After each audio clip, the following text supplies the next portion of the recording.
Hi, this is Bill from TutorBros. Today I want to go over prime factorization. So prime factorization means we break a number down into a set of primes that when multiplied together, it equals that number. So first of all, what is a prime number? So let's write down all the natural numbers from 1 to 10 and just go over if each one and see if it's prime. So by definition, a prime number means a number greater than 1 that's only divisible by itself and 1. So 1, by definition, is not prime because it's not greater than 1. 2 is greater than 1, but it's only divisible by 1 and 2 itself. So this number is prime. 3 is only divisible by 3 and 1, so that's prime. 4 is divisible by 1 and 4, and it's greater than 1, but it's also divisible by 2. So 4 is what's known as a composite number, which basically means, you know, it's almost the opposite of a prime in that it's greater than 1, but it's divisible by more than just 1 and itself. So 5 is prime, it's only divisible by 1 and 5. 2, or 6, is composite because it's divisible by 2 and 3. 7 is prime because it's only divisible by 1 and 7. 8 is divisible by 4 and 2. 9 is divisible by 3, so it's composite. And 10 is divisible by 2 and 5, so more than just 1 and 10, so that's also composite. So the prime numbers up to 10 are 2, 3, 5, and 7. Um, you know, of course there are numbers greater than 10 that are also prime. There's actually an infinite number of prime numbers. But we'll go over a couple examples, uh, just simple examples to get the concept. So let's just try 6.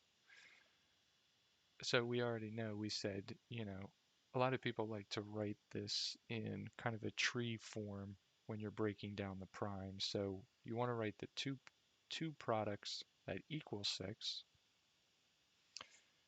and then see if they can be broken down any further. So other than 1 and 6, we want to write numbers other than the number itself and 1.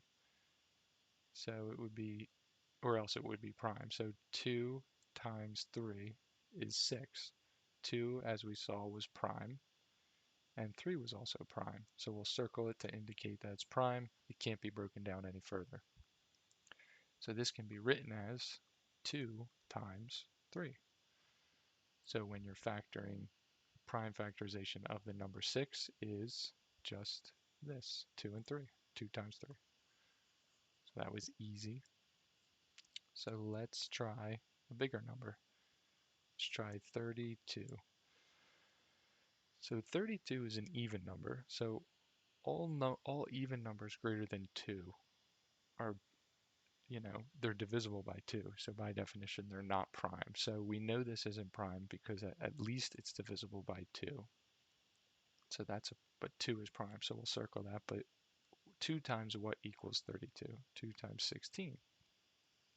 16, again, it's even. So we can break it down further. 2 times what? 8. 8 is also even, and we can break this down further. It's not a prime number, so we'll keep going. 2 times 4. Again, 4 is even, so we'll break this down. 2 times 2. And that is the final prime number that you can break it down into. So you can see that there's 1, 2, 3, 4, 5 2's. So 32 can be written like this. 2 times 2 times 2 times 2 times 2. Or you can take it to the power of 5, 2 times 5. So this is the simplest form you can write the prime factorization of 32 in. 32 broken down into its primes. They're all composed of 2. 2 to the 5th is 32. So that is how you break down 32. And then we'll do one final example. Now let's try an even bigger number, so 210. This number is even. So, if it's an even number, you're not sure if it's prime or not. If it's even, it's not. So a good place to start is to divide by 2. If you're not sure, 2 is prime. 2 times what is 210? 105. Just a quick rule when you're dividing. If a number ends in 5 or 0, it's divisible by 5. So we know that 105 is not prime because it ends in 5, so that means it's divisible by 5. However, 5 is prime, so we'll circle that. But 5 times what is 105? 21. 21, we can break that down further.